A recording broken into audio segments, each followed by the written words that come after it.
Now, the Warriors, their opponent tonight, they've gone 9-16 in their last 25 games. Of course, that coincides with Steph Curry missing that time with runner's knee. But it's clear these teams, they're on different paths. They meet tonight at 10 o'clock Eastern. It's on ESPN. San Antonio, they've won 9 straight games, and it's the last 5 wins that have been by at least 15 points, one away from tying the longest streak in team history. And in March, MVP candidate and Defensive Player of the Year favorite, Victor Wembanyama, he became the first player with 50 dunks and 33s in a month since dunks were first tracked in 1997-98.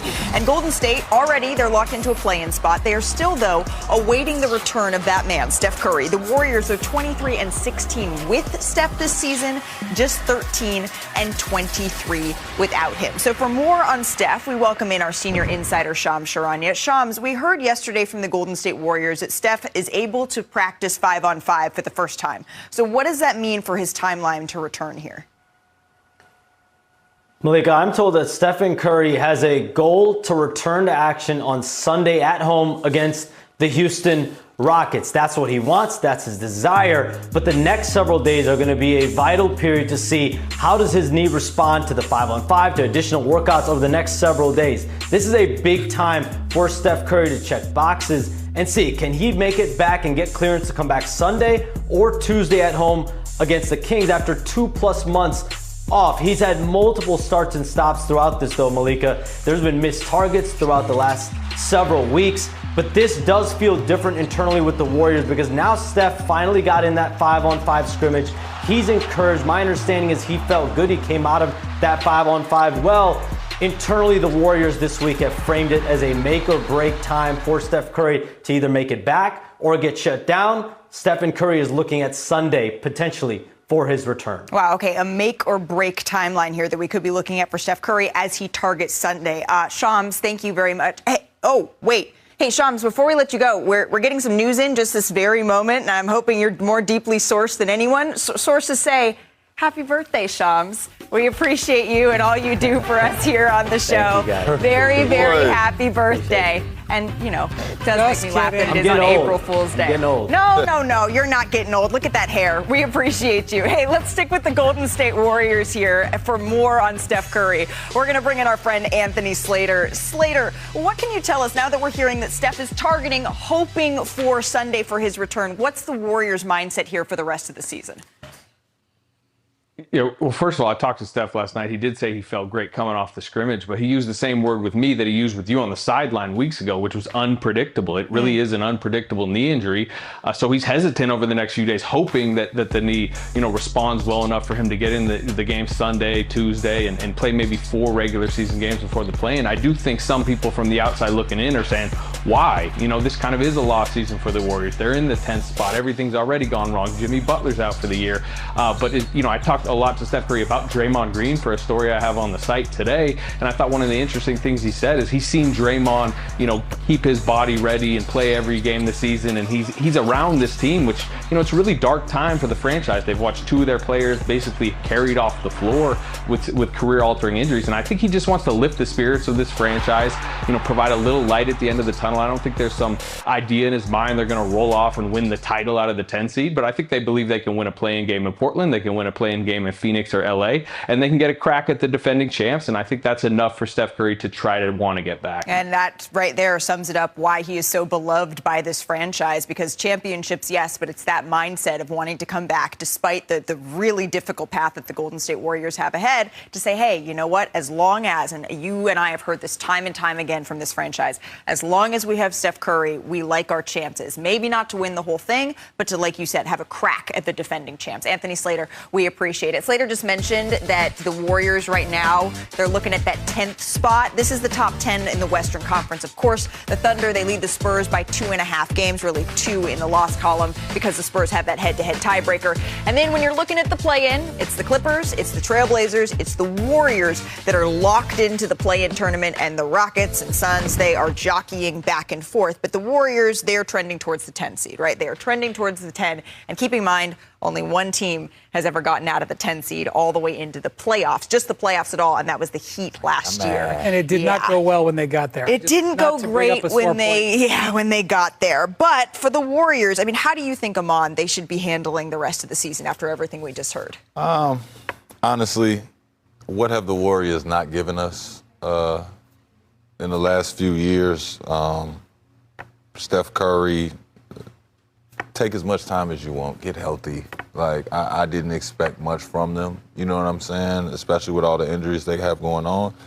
But I just, would you say a light at the end of the tunnel? I just want to see a light at the end of the tunnel. I just want everybody to walk off this summer and be healthy and then start hearing about improvements for next year from them. If he wants to play. Yeah. I mean, like that's really, he has earned the right to do whatever he wants. And the thing is that he needed this time anyway. It wasn't like they were going to make him play through the knee injury, but they knew that they were locked into the play-in anyway. Yeah. So they had the ability to let him recover while also not letting their standings hurt that bad. And look, they've had so many bad things happen to them this year. Yeah, it's been a tough season.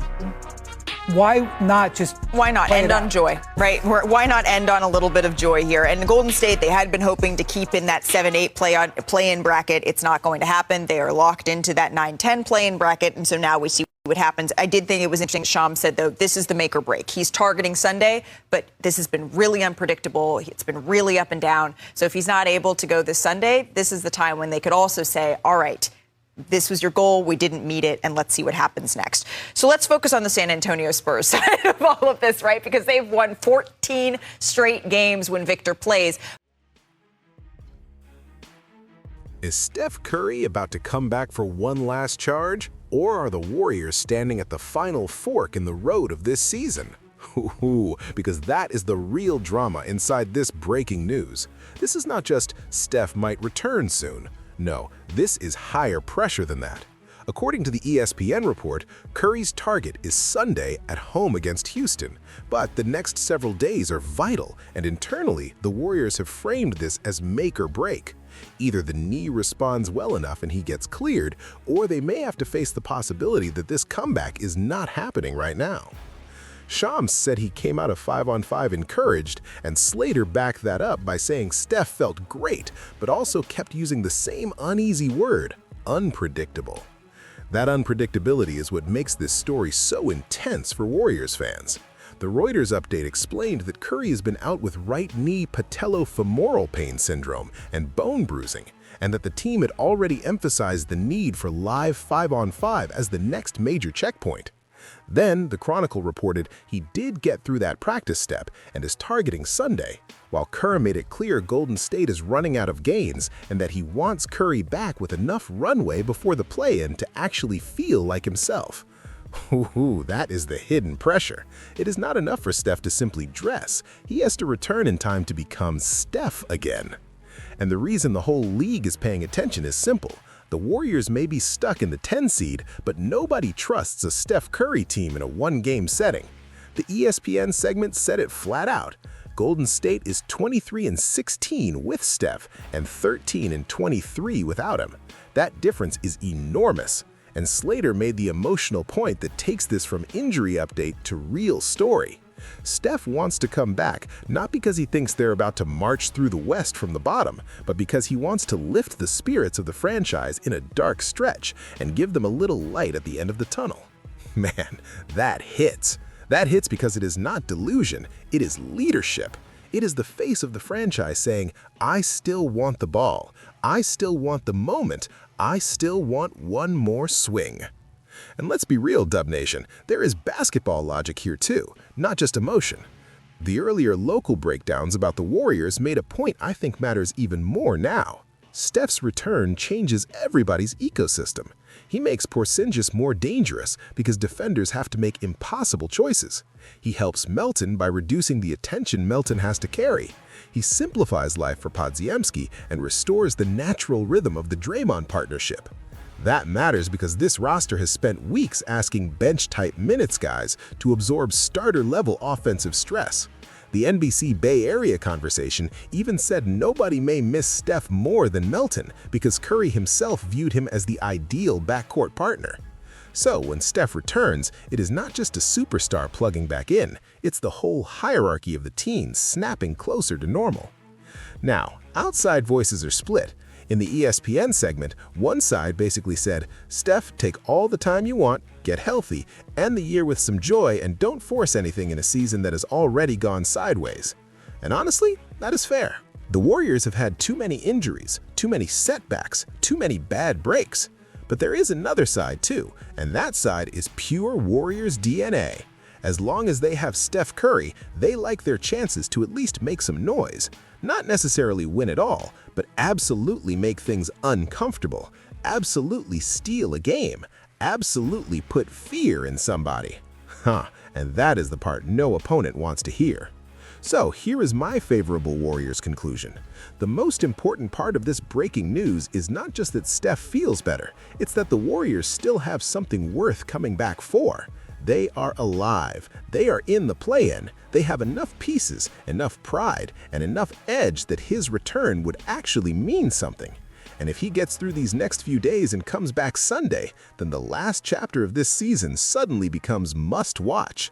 Tell me what you think in the comments. Should Steph push to return Sunday, or should the Warriors think bigger picture and stay cautious? Hit like, subscribe, and stay with Dub Nation, because this is exactly the kind of update that can turn hope into hype very, very fast.